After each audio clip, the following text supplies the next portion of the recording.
I'm very glad to be here, and I wanted to thank all of you for joining us tonight.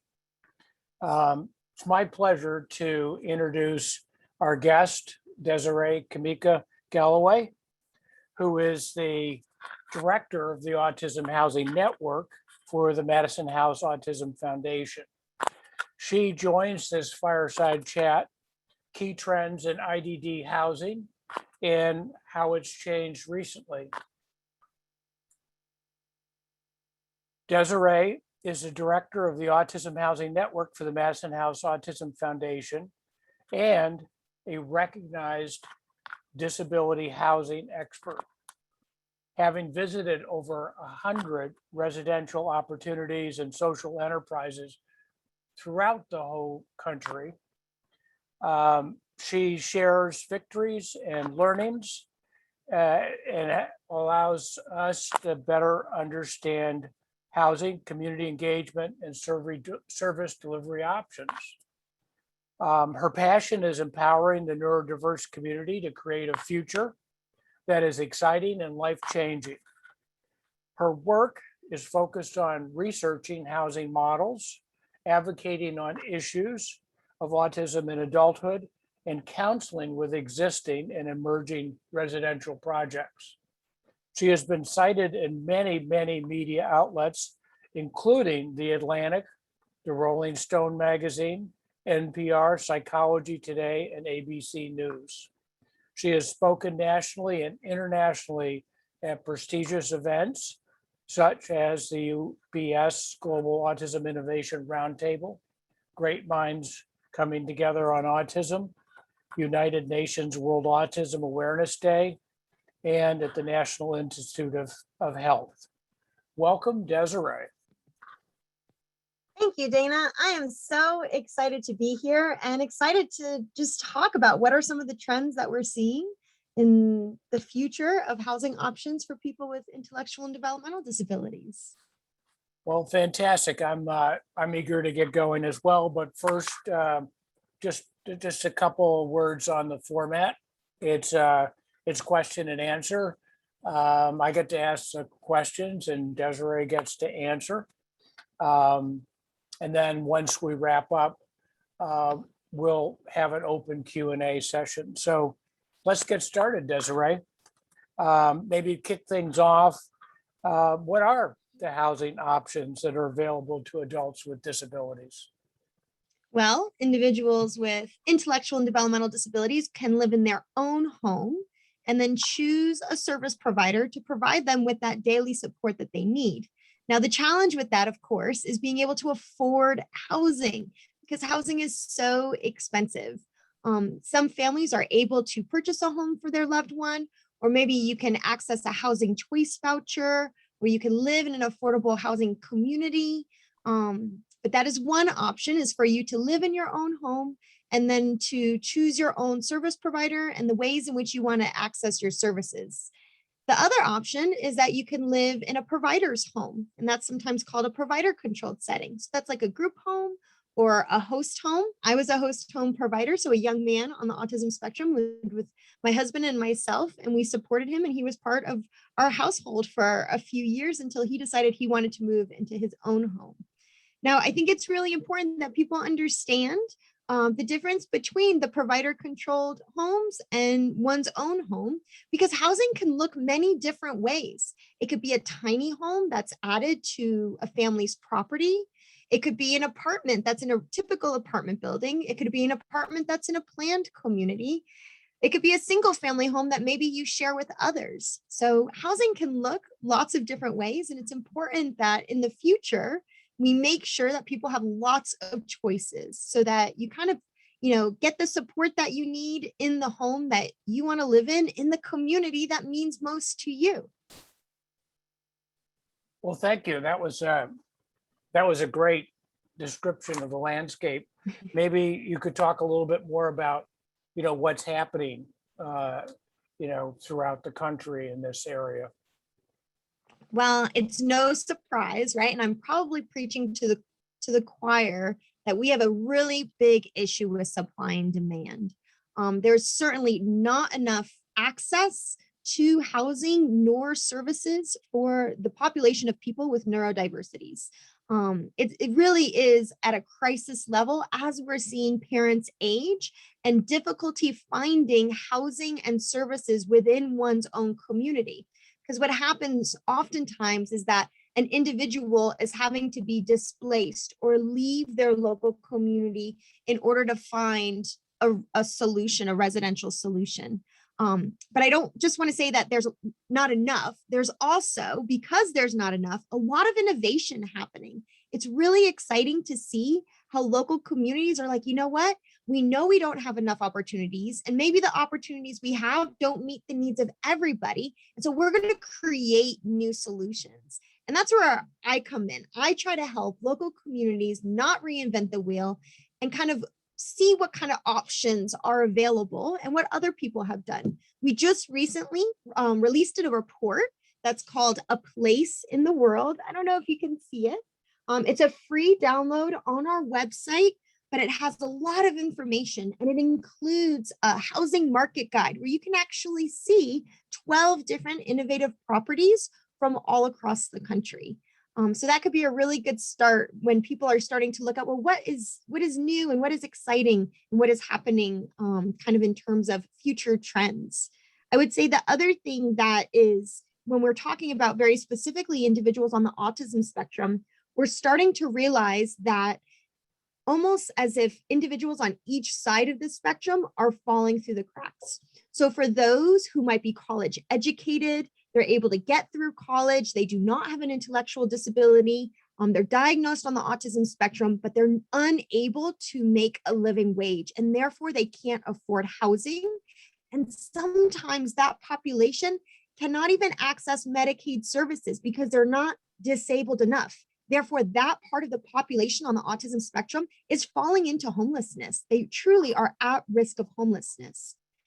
And then there's those on the autism spectrum who have very high support needs, life-threatening support needs, such as pica, elopement, maybe self-injurious behavior to the point where they're causing multiple concussions, detaching their retinas. Those individuals who have very high support needs are unable to find providers that are going to be able to meet their needs on the very limited dollars that Medicaid gives providers. So we see this gap, individuals on both sides of the spectrum who really are falling through the cracks because our system is not recognizing their specific needs. Hopefully this is changing, but it truly is a challenge. Can we just loop back to, you mentioned quite a bit of innovation going on, and I know some of it's documented in your report, but maybe a good example of some innovation that you've seen to highlight to us.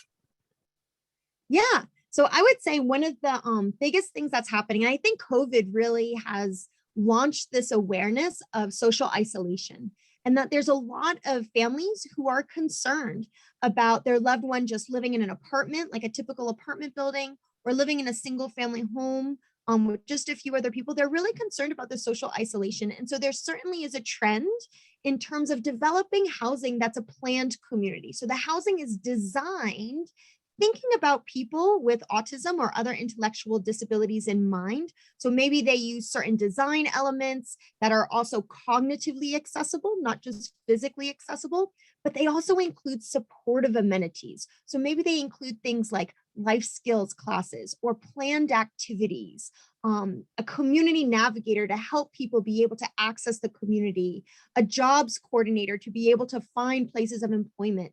This option of a planned community has certainly garnered a lot of attention and interest in families because of that social isolation piece.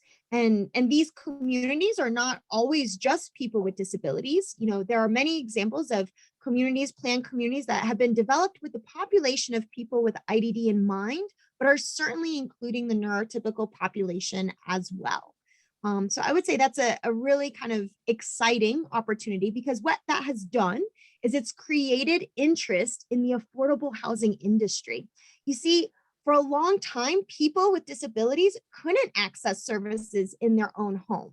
This is kind of a new thing that has come up within the last few decades. And because of that, the affordable housing industry doesn't really recognize people with autism, Down syndrome, or cerebral palsy as needing affordable housing. And so we're finally starting to garner some more support from the affordable housing industry, recognizing that, yes, this is an invisible housing need that has yet to be met. So that's very exciting. Yeah, it's certainly great to be included. And then, of course, inclusion has, always been an issue, and that's great to hear. What are some of the trends that, you're seeing, and particularly maybe that have emerged, in this times of COVID? Yeah, so something I'm pretty excited about is the use of technology, right? When COVID hit, we were in a major bind in terms of being able to, for our direct support professionals to support those that they care about.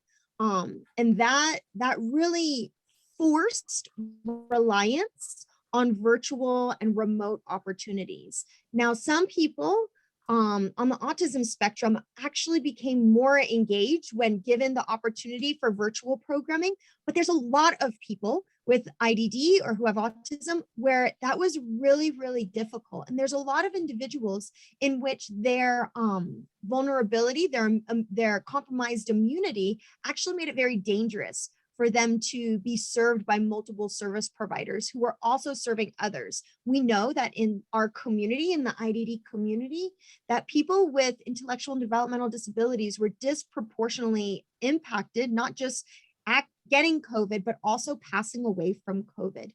And so there's certainly this new push for remote support and technology.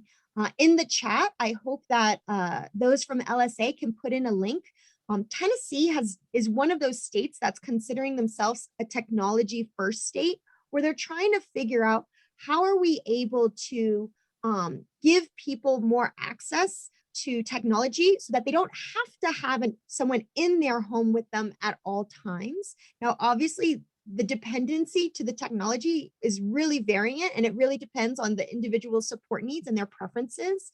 But this video series that Tennessee has put together kind of shows some examples of different people, diverse set of people with intellectual and developmental disabilities using technology as a way to access supports. So we're seeing a lot more in terms of the technology first and seeing how people can be supported with this emerging trend of technology. I would say the other thing that has really resonated with individuals is asset development. So a lot of the times most people with IDD live with their family, right? And in order to live in their own home, they have to have some sort of subsidy. And that usually is in the form of like a rental subsidy, a housing choice voucher, some sort of housing voucher.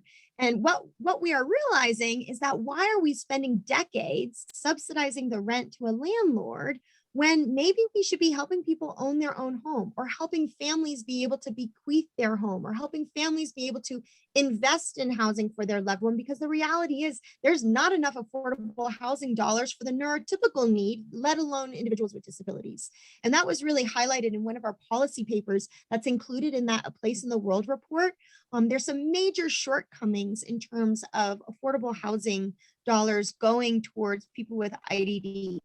And so this idea of being able to invest in one's housing is certainly gaining a lot of traction, especially with COVID. You know, COVID has just kind of made mortality very real and front and center. And I think a lot of families are starting to look at, well, what really does my loved one moving out look like? How can we make that happen? What are our options? And so there's certainly an increased interest from families who have the capacity to help their loved one purchase a home.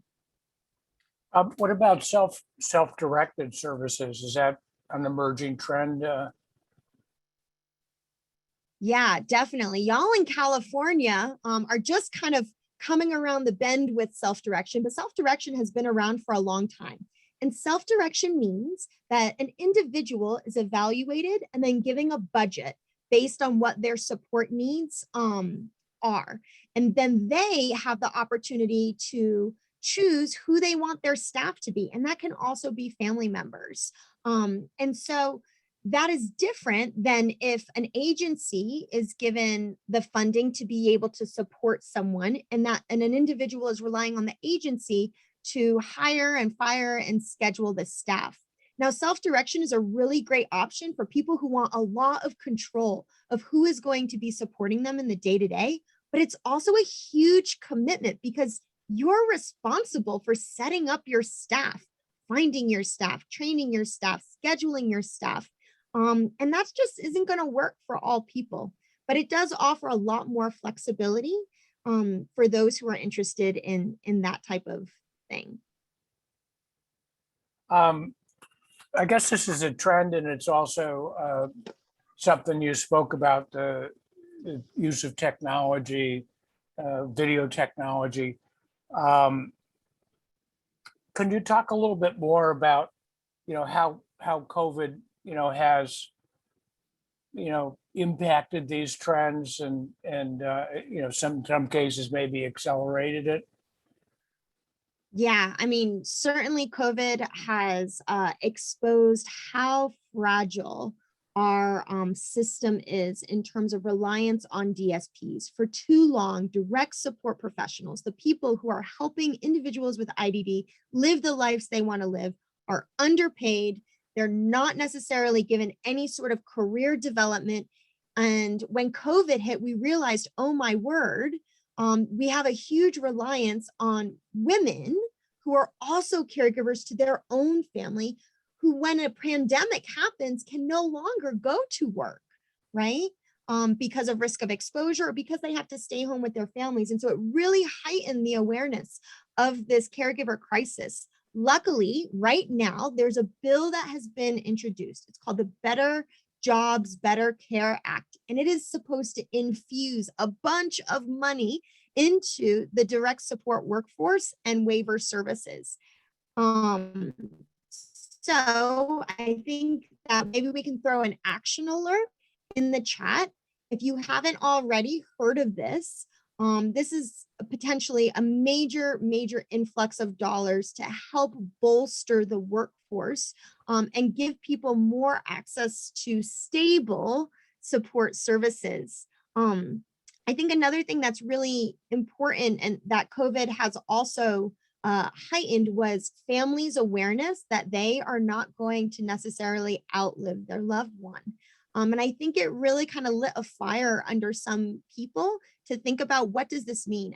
And some families that we've interacted with the Autism Housing Network, they had no choice but to start thinking of, well, what am I going to do? Because my husband works at a hospital. The exposure was a major issue. And so one of my good friends, she actually created an accessory dwelling unit in her garage, kind of like an above the garage apartment. And she was forced to figure out how they were going to keep their family safe. And so their adult child with intellectual and developmental disabilities, was very limited language, needs pretty moderate support to live the life he wants to live. He had to move into his own home. And she was floored at how his life skills just grew, his autonomy, his desire to be independent. And so COVID has really, I think, brought forth and kind of pushed away some of the fear that I think holds a lot of families back from starting that transition process. Thank you. One observation that I made, and we employ a number of DSPs, and COVID was tough on a lot of people, but I was just amazed at how committed and how they stepped up to the plate when we needed them the most. And so very, very proud of them. Also think that they do tend to be, underpaid and underappreciated. And I'm certainly hopeful that, we can in fact, direct some money, both professional development as well as professionalizing their career path, as well as wages in their direction. Is that part of the, infrastructure stuff going on? It seems like there's a lot of infrastructure stuff going on. Yeah, there's a ton of movement happening in the Biden administration. So yes, it is part of that push. So they are hoping to be able to secure about $400 billion. That's a lot of money. And in California, you all have what's called an Entitlement Act, the Lanterman Act, in which you're supposed to be legally entitled to access home and community-based services. Across the country, that protection does not exist. In most states, there are very, very long waiting lists to be able to access any sort of support. And so what this act would do was it would allow for the entitlement, that protection, to go across the nation. So it's a pretty big deal, and it would be really quite a game changer in terms of service provision for people with developmental disabilities and other neurodiversities, really. I think another thing that was, just like you said, Dana, the commitment of DSPs to those that they support. I'm part of a network of a lot of different providers, including LSA. And I think that some of the providers who support individuals who really are medically fragile, there were DSPs who volunteered to move in to those in which they support's home. And I think what has happened is people have realized, well, having a living caregiver is a little different. It's not what we typically did, but it kind of worked.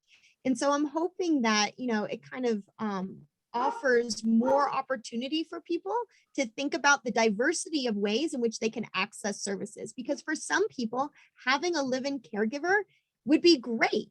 They like the stability, the same person, especially going to medical appointments. It's the same person going with them. That kind of consistency, especially for individuals on the spectrum. But at the same time, there's others who are going to be like, no way do I want my caregiver living with me. Maybe they enjoy having the diversity of people coming in their life on the different shifts, right? Or maybe those who don't need that overnight support, they like having that privacy and not having to live with their caregiver. And so I think that one of the other benefits of, I guess, what came out of COVID, despite this being a terrible, terrible pandemic, is that it really opened up both the systems opportunities for flexibility and diversity, as well as the consumer's understanding of, what are the possibilities of the future. Kind of forced us into it. So kind of maybe a wrap up question before we, move to the open Q&A, but emerging models, I mean, where do you see that going? I think you did talk a little bit about these planned communities. What do you see in the way of emerging models?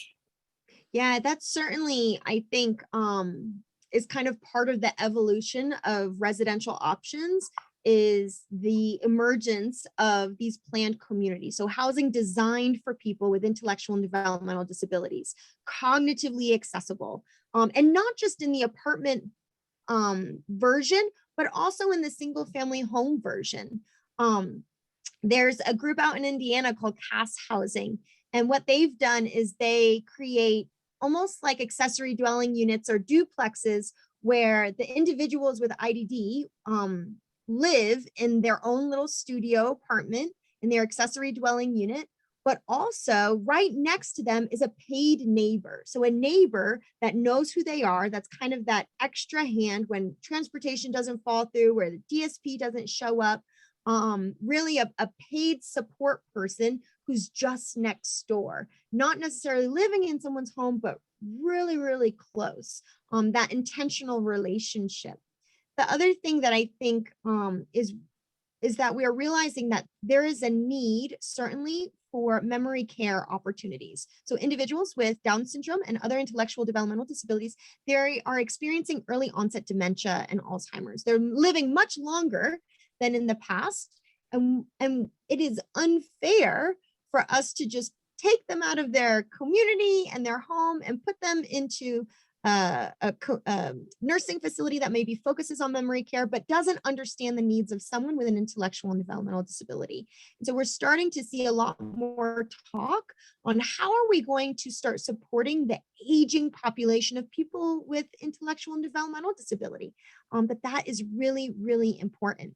And I would say the third kind of trend that's happening is service providers and residential service providers are and housing communities are starting to realize that, you know what, the typical job world isn't always accessible to people, and there needs to be a step up into competitive integrated employment.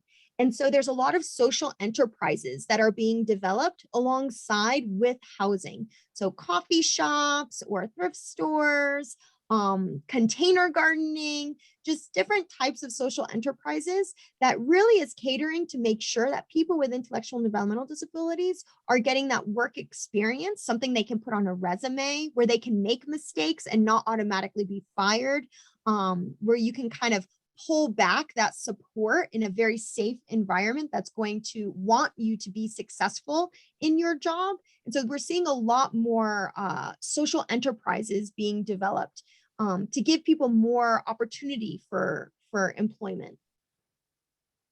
Great. When, what can the people in the audience do, to help the Autism Housing Network? Oh, I'm so glad you asked, Dana. So we started the network, the website that's available now, in 2016. It's been a long time, and we have changed and morphed and grown, and the network needs to be revamped. It needs a facelift. So we are asking people to take a survey. Go on the Autism Housing Network, check it out, click around, but then take a survey. We want to know, what are the practical tools that we can create that are going to help you on your journey? Were you able to find the information you needed quickly, or do we need to make some major changes in terms of how you get your questions answered? So I would really appreciate it if you would go to the Autism Housing Network, peek around a little bit, spend some time on it, and then give us critical feedback. We've already have almost 200 people who have given us feedback on the website. We are reading through every single survey response. So your voice does matter, your opinion matters, and it is certainly going to direct how we change the Autism Housing Network for the future. So I would really appreciate it if you would do that. Well, and thank you so much. It's really a pleasure getting to interview you. Oh, I love chatting about this. And we've worked together a lot, Dana. And I have to say, Life Services Alternatives is a fantastic service provider. We're doing a lot of market analysis right now in different local communities, because if we're going to be, pushing for more housing and more options, we better do what people want, right? And so one of the things that the Autism Housing Network has started to do is a lot more of these market analysis all across the country. And so one of the things that we ask is, what are people's fears? What are the barriers to community? And one of the number one fears that we keep hearing is that people are afraid they're not going to find a good service provider. It's one of the top 3 fears that people have. And so for those of you who aren't part of the LSA family, LSA is a fantastic service provider. And really a shining star in terms of, what you could be, what service providers are out there. So don't be afraid. There are really great service providers in the community.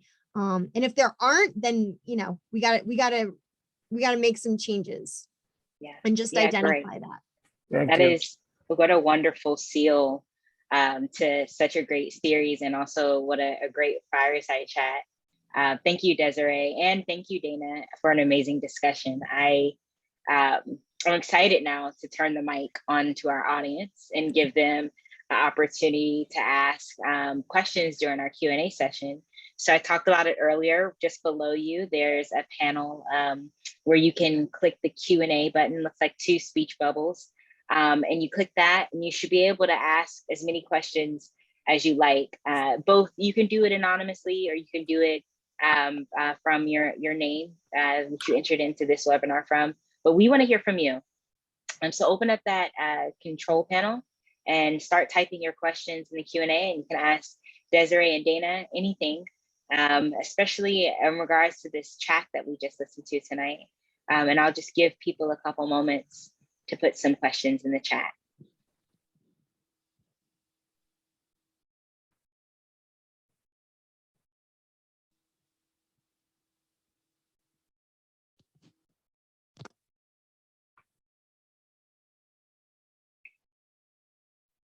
Okay, and Desiree, one has come in, and it's just asking simply, can I have someone live with me to support me?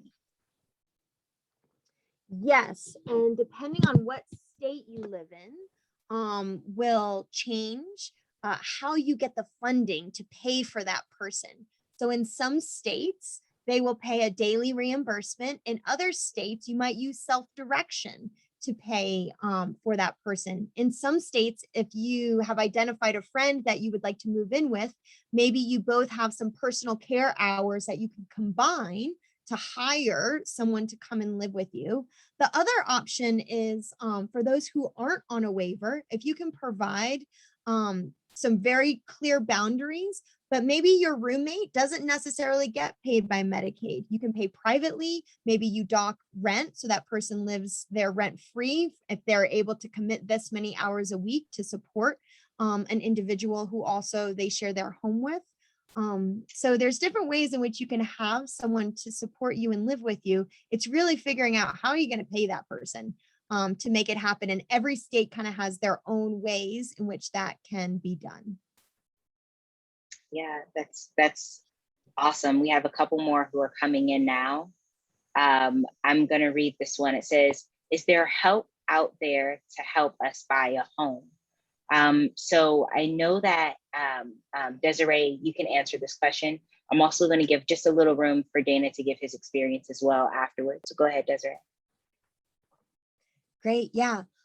So some states, they will have either special disability programs where they can offer a down payment assistance, where they offer some other financial tools to be able to get financing for housing. There are some states for if the home is an accessory dwelling or a smaller home, that they're offering some unique lending tools to be able to do that. So you really have to look at typically what you would Google is your state name and then Housing and Finance Authority. And you can kind of look on every state has their own housing and finance authority or agency, and that will have a listing of all the different tools that are available for their state residents. So again, if you live in Alabama, then you're just going to put Alabama Housing and Finance Authority or Housing and Finance Agency, and you should be able to get to that entity that offers those type of home buying assistance. Great. And then Dana? Yeah, I wish I could add more. You know, this is an area that I think we fall down in, you know, that there isn't enough help out there. So I think Desiree's advice is good. I hope that if people find, you know, good avenues out there, they'll share with others, because I think this is an area that people often fall short in finding help. So we've had some, just to say, we had some questions that have come in through the chat, and I want to encourage everybody to use the Q&A feature here, but because I don't want to miss this one, we had one come in from Kathy Trinkle, and she wants to ask, what are some ways we can make an intentional community attractive to neurotypical individuals? Yeah, so first of all, intentional communities is not really a disability thing. There's actually a fellowship for intentional communities. You can get to the website ic.org. It's really a lifestyle. And if I was, you know, approached, if there was an intentional community, a neurodiverse intentional community being created in my community, or when I was younger, right, in college, I would have jumped at the opportunity. I think one of the benefits of kind of a lot of the awareness that has happened over the years is that each generation that goes by, I think, is becoming more and more aware and maybe just unfazed and value neurodiversity a little bit more than some of the older generations. And so I'm not sure that you have to necessarily convince or it's going to be hard to find neurotypicals to live in an intentional community that you want to create. I think it's more about your community that you're creating. It shouldn't just be, oh, well, we're creating a housing community for people with disabilities. There has to be something else within the vision, other values that people share. And that is what is attractive to people. So maybe it's that pedestrian orientation and wanting to have lots of amenities that other community members can have. So there's a pool or a community garden, a common house, common meals, those type of things. So I think that if you can get in the right circles, there actually is a lot of people who value neurodiverse relationships and would jump at the chance to live alongside as good neighbors to individuals with intellectual and developmental disabilities. Of course. And we have another question that just came in. It says, can families that have an adult child who is not receiving financial services, i.e. Sarc, here in California, qualify for any of these housing options? And if not, how would they start the process? Dana, can you answer that one? Well, sure. I think that, unfortunately, the big issue is if you don't qualify, and Desiree talked a little bit about people on the margins, particularly on that margin on the high functioning side where they don't qualify under under the Entitlement Act in California. Frankly, it throws them into a bucket where there aren't a lot of supports for them. Again, I think this is an area that is challenging because, individuals often fall into that category, do need supports. And there aren't the same level of supports. Maybe the direction that the infrastructure acts are going, will broaden that a little bit because it's the California Act is somewhat narrow in terms of who's entitled to services. Just adding on to that, I think that's also one of the values of planned communities that have supportive amenities, because those supportive amenities are not Medicaid funded most of the time. And so an individual who maybe doesn't qualify for long-term support services through Medicaid, if they're able to access a meal plan or they're able to access the life skill classes about relationships, money management, or planned activities, or have someone that's on site that can answer questions. In a lot of the planned communities that I've worked with that are affordable housing developments as well, there are a lot of people who are not on a waiver that live there because there's enough support, and that individual doesn't necessarily need someone to be with them 24/7. Right? They just need a little bit of support or someone to identify if they're having challenges and be able to help them create solutions. And so I think that's another really high value for these planned communities that are coming more and more available, is that for those who cannot access a waiver, it gives them a greater opportunity to potentially move out of their family home and not necessarily need the waiver. Right. And I think it also starts to overcome some of the, I've observed that one issue with some planned communities is there's a high buy-in, and so it's not for, for everyone. And that high buy-in and monthly expense, often not funded by available services, acts as a barrier. And So I think, I mean, I think we would all like to see, more options for how people could receive, whether you call it, I guess I'd think of it as a scholarship, right? Right. Scholarship to give me access, because I can't afford it on my own, and there aren't government programs that are geared up. A lot of those intentional providers get started, and then they work with here in California, regional centers to try and see if they can get new services structured and funded in a way, and then that eases the problem. But it is a challenge. Yeah. But again, if the individual has lower support needs, if it's an affordable housing development. So in the world of affordable housing, there's something called permanent supportive housing. So people who experience chronic homelessness, mental health challenges, this thing called permanent supportive housing has been around for a long time, but it just has not been accessible to individuals with IDD. And so in a way, it's almost as if we need the housing industry, the affordable housing industry, to recognize how including these supportive amenities can help people who can't access the waiver live more independently. When I say can't access, I mean they're never going to be eligible because they have such low support needs.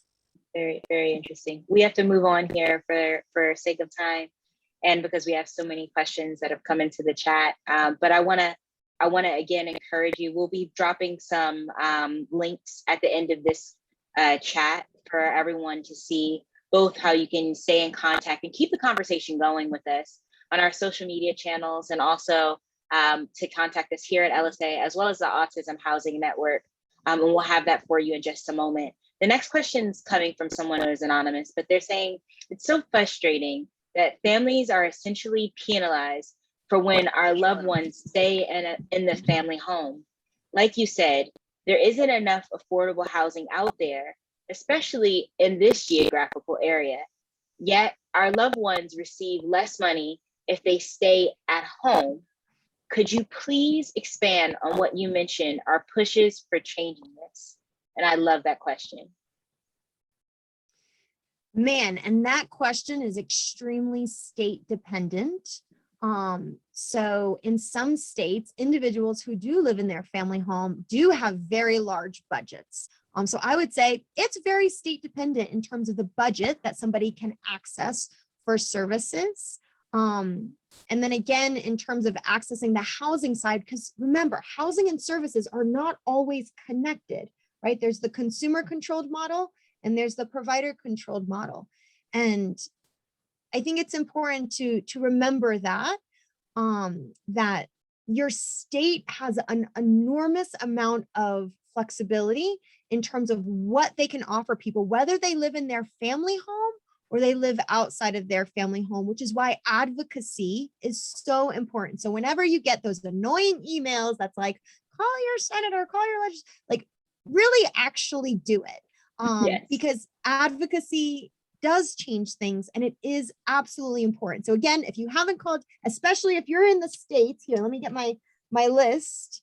If you're in Washington, Washington, West Virginia, Colorado, Montana, Georgia, Louisiana, these are states in which their representatives have not yet signed on to the Better Care and Better Jobs Act. Please call your representatives and tell them that we need services. The wait lists need to disappear. Everyone needs to be able to access services in the home, in the community that they want to live in. I love that. Everyone needs to be able to access homes, access care. I love that. So there's also that link in the chat now. This next one I'm going to post for Dana. This is from Mary Daly. She says, any thoughts about having senior homes / communities allowing adult disabled children to live with the same communities as their aging parents? What do you think about that, Dana? Yeah, I guess there's pros and cons. I would hope there's nothing that would prevent that, right? That I move into a senior home and they'll also allow my soon to become senior adult child the opportunity as well. And then, of course, I think on the other side, maybe that's not the right place for my child living, living in that kind of a setting. So I don't know if I don't know if there are barriers there, but I'm,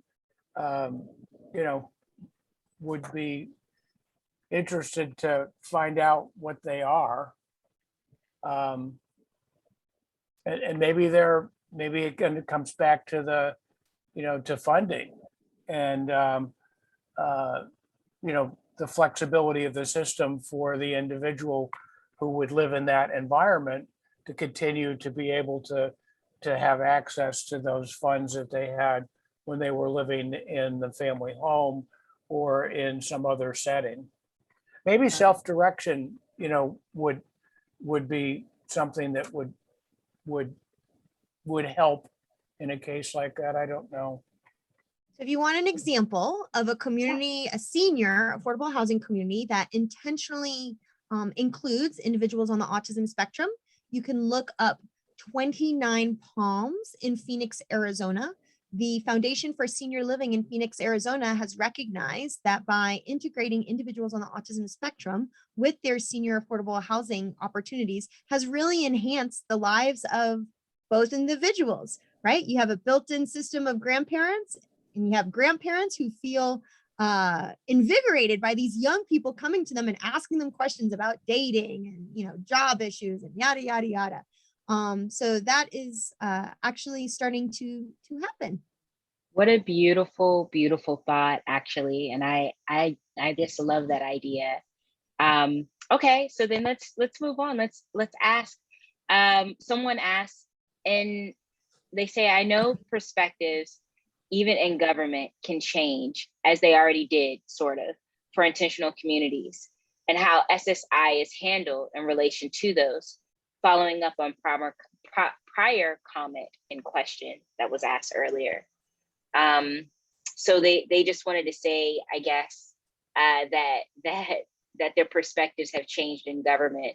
And I don't know if you wanted to comment on that again, Desiree, but someone's following up anonymously from a question they asked earlier.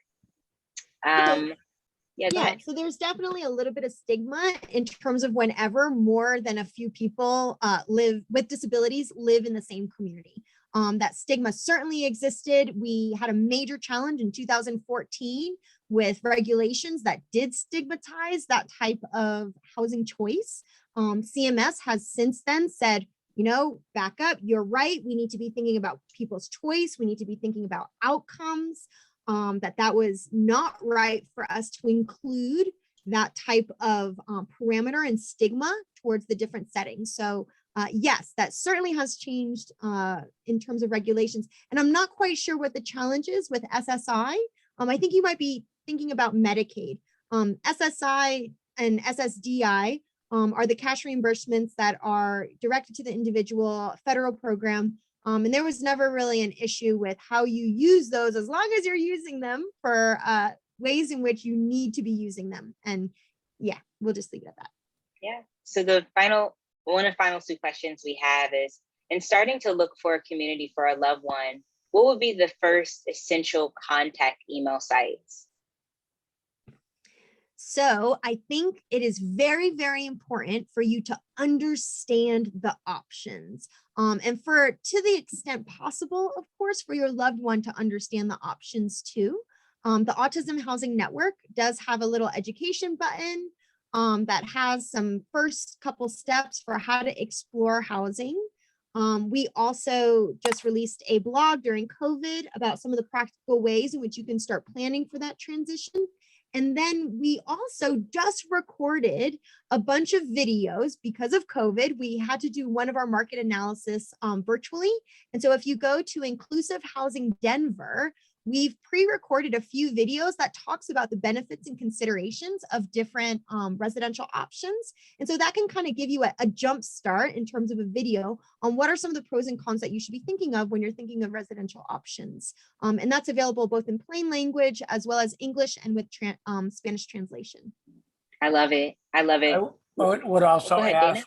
I'd also add, and I don't have the link, but I've recorded several podcasts on the residential care model that we use in LSA and considerations for it. So to become more educated on that option of one of many options. Yeah. And you can find the podcast that Dana's done is with Loma, that's Lomah. And I think they're episode 15 or 16. Then we also have a few different talks on our YouTube channel. You'll find that alongside with our IDD topics and trends chat. But again, you're welcome to reach out to us. That's just about time for us tonight. And that's also just about time for our series to come to a very sad, very, very, very happy end, because we are able to do such great talks and great chats. I am so glad we ended with a bang. You can keep the conversation going by joining us on any of our social media channels. We're on the major 4. And you can find us down here at LSA Homes or Life Services Alternatives. You can also join us online at www.lsahomes.org, or you can email us at info@lsahomes.org. We want to hear from you. If you'd like to keep the conversation going, Desiree, as well, you can see her and all of the things that they've been doing at the Autism Housing Network at www.autismhousingnetwork.org. That should be going in your chat right now. And if you'd like to contact her or anyone on her team, info@autismhousingnetwork.org is the email to reach by. Just wanted to say before you go, if you enjoyed these summer speaking series, you'll love what we have planned for the fall. We have Home is Where Our Heart Is, which is our fall fundraiser. So join us, bring your wallets. We are going to raise money for a great cause, and it should be a wonderful night.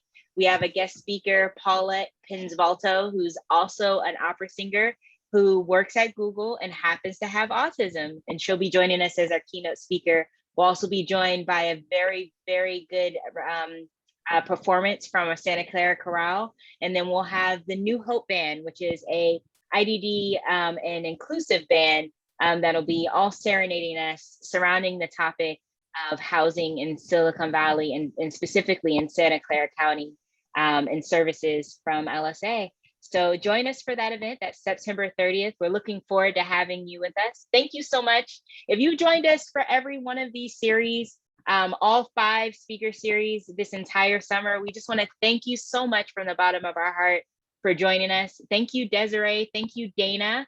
This was amazing. And we really, really appreciate everything that you guys shared and all the helpful information for tonight.